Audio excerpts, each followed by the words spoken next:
Hello and welcome to another episode of Across the Line, your one-stop shop for all things Leinster. Coming up on this month's show, ahead of a huge European weekend for the club, we caught up with Jamie Heaslip and Matt O'Connor at the Champions Cup launch. We also speak to new signing Kane Douglas on settling into Leinster.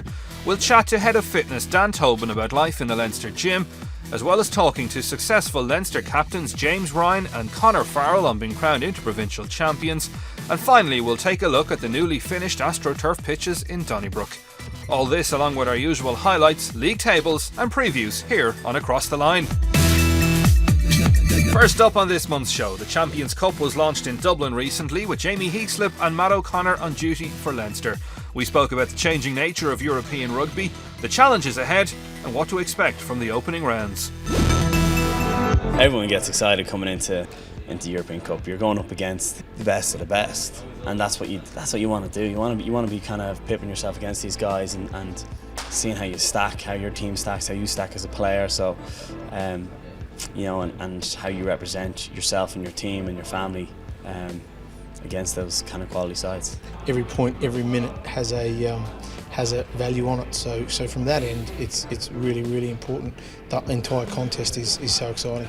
Yeah, I mean we've had a couple of disappointing results. You know, to lose at Munster at the Aviva is very disappointing, and that hurt a lot. A lot of bruised egos, and we've got to make sure that we bounce back from that.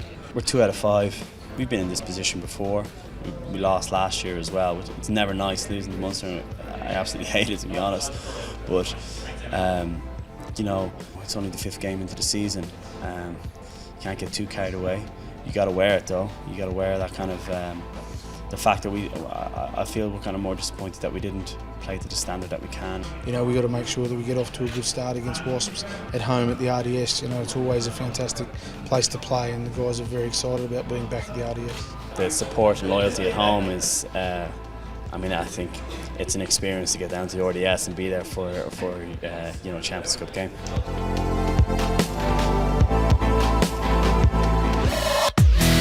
Next up, Ozzie Kane Douglas made the long trip north from the Waratahs. We spoke to the new Leinster lock about the challenges of a move to the Northern Hemisphere, settling into Leinster, and Freddie, the new addition to the Douglas clan. Everyone's really nice, and it's a great environment, and I just want to come and do my bit and add, and hopefully we can get a good result this year. The first day of training was stinking hot, and I was nearly complaining it was too hot. So there's been a couple of cool days, but it's been really nice. What was it like then, just getting out in the field for the first time? Yeah, I was probably a bit rusty, but it was good to throw me straight in the deep end, and I think I played 50 or 60, so no, it was good. It was good experience. We had a first game, it was a win, so it was positive, and I had to sing a song in the shed, which didn't go down too well. I couldn't think of anything good, so got a few laughs out of the boys. Not with me, but at me. So. Did you get a bit of an insight from Michael Cheika? Yeah, a little bit. Yeah, he was probably a bit dirty that I signed to go somewhere else, but he said at least you're going to a good club. So he's a really good bloke, and I'm better for having him as a coach at some stage. Yeah. Did he tell you a little bit about the place? Yes and no. He told me some good areas to look to live, and I think he's coming over in November, so he'll probably head and say hello. But he was probably a little sly remarks like about when it was a hot sunny day in Sydney. He'd go, you won't be getting this for a while. Or... Just looking into the first Wasps game.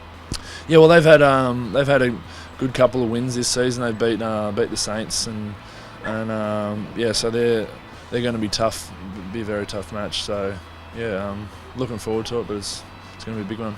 There's a little fella out here on the deck with us. Yeah, no, we got him last week, so he's pretty cute and a little addition to the family. Yeah. What's his name? Freddie. Fred, yeah. He's only 9 weeks now, so he'll only get a little bit bigger. So the little house dog, but something you can lay on the lounge with and give it a little pat.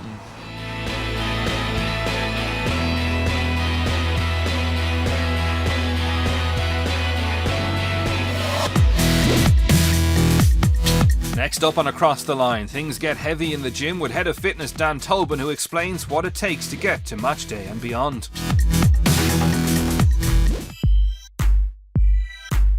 Today is an upper limb strength session, so they do some stability work at the start, as I said, and then the core part of the session today is some heavy bench press and chin-up exercises. So it's to keep the nervous system firing and to make sure that they hold muscle mass throughout the season.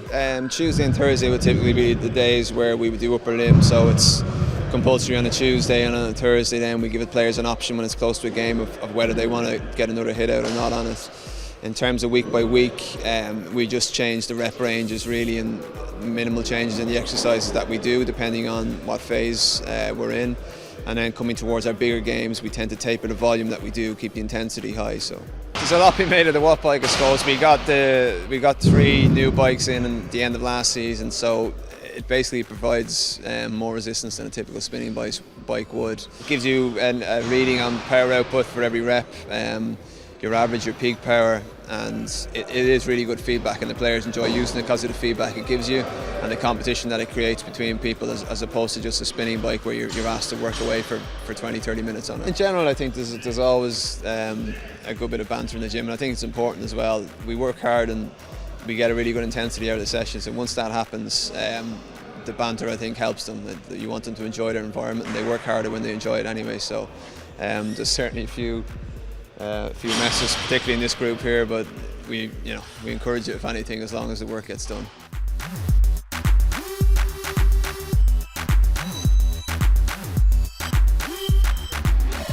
Next up, Leinster Under 19s and Under 18s club sides were recently crowned Interpro champions.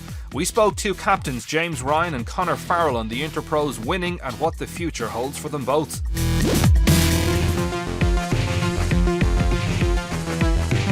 Started when I was about 8 or 9, played mini rugby all the way up to about 12, but most of my rugby's been with the skill.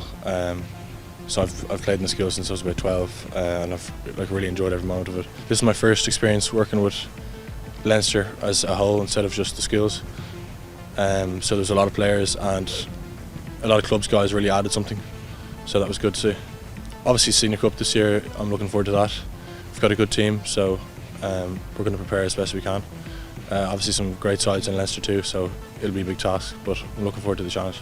I'm coming from Navan, so I've been playing there all the way through from the underage up, and the setup there is excellent, so I'll be playing there again this year with their 19s and hopefully with a bit of success. It was a super experience, getting to know the lads from all the different clubs are in Leinster, and really brought the team together, having so many clubs involved. It's always beneficial, you're always learning, you're never not learning, there's always something to improve on in your game. So well, hopefully I'll be involved in the Irish 18 squad this year, and next year hopefully I'll push for the Leinster 19s and maybe the Leinster 20s.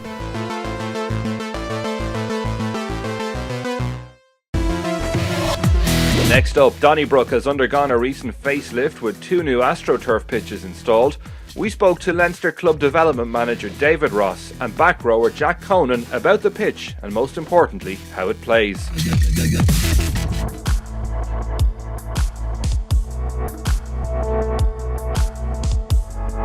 Well, I suppose if you look at Donnybrook, people would know the traditional use of Donnybrook. We have 2 clubs. We have Leinster's usage.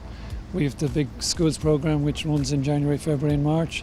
So you could say the most overused grass pitch is probably in Leinster was Donnybrook.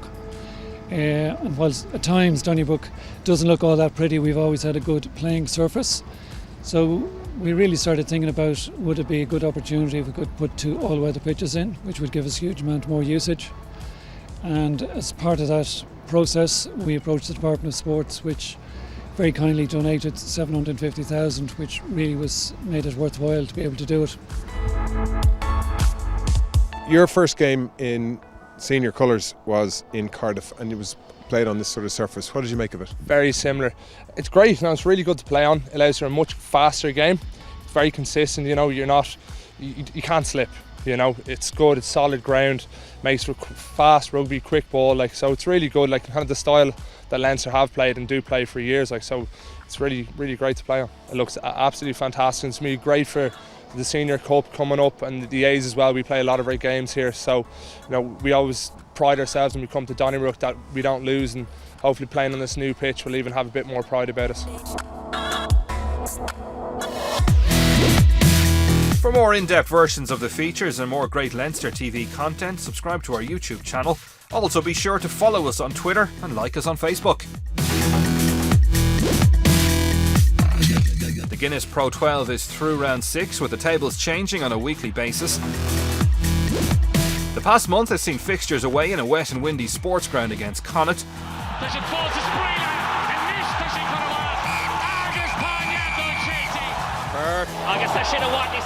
A brilliant day for running rugby in the RDS versus Cardiff.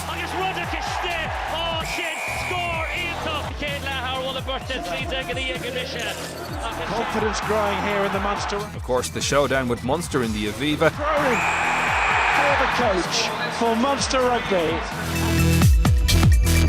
And finally, an away trip to Parma to face a Zebre side that had shown good form leading into the game.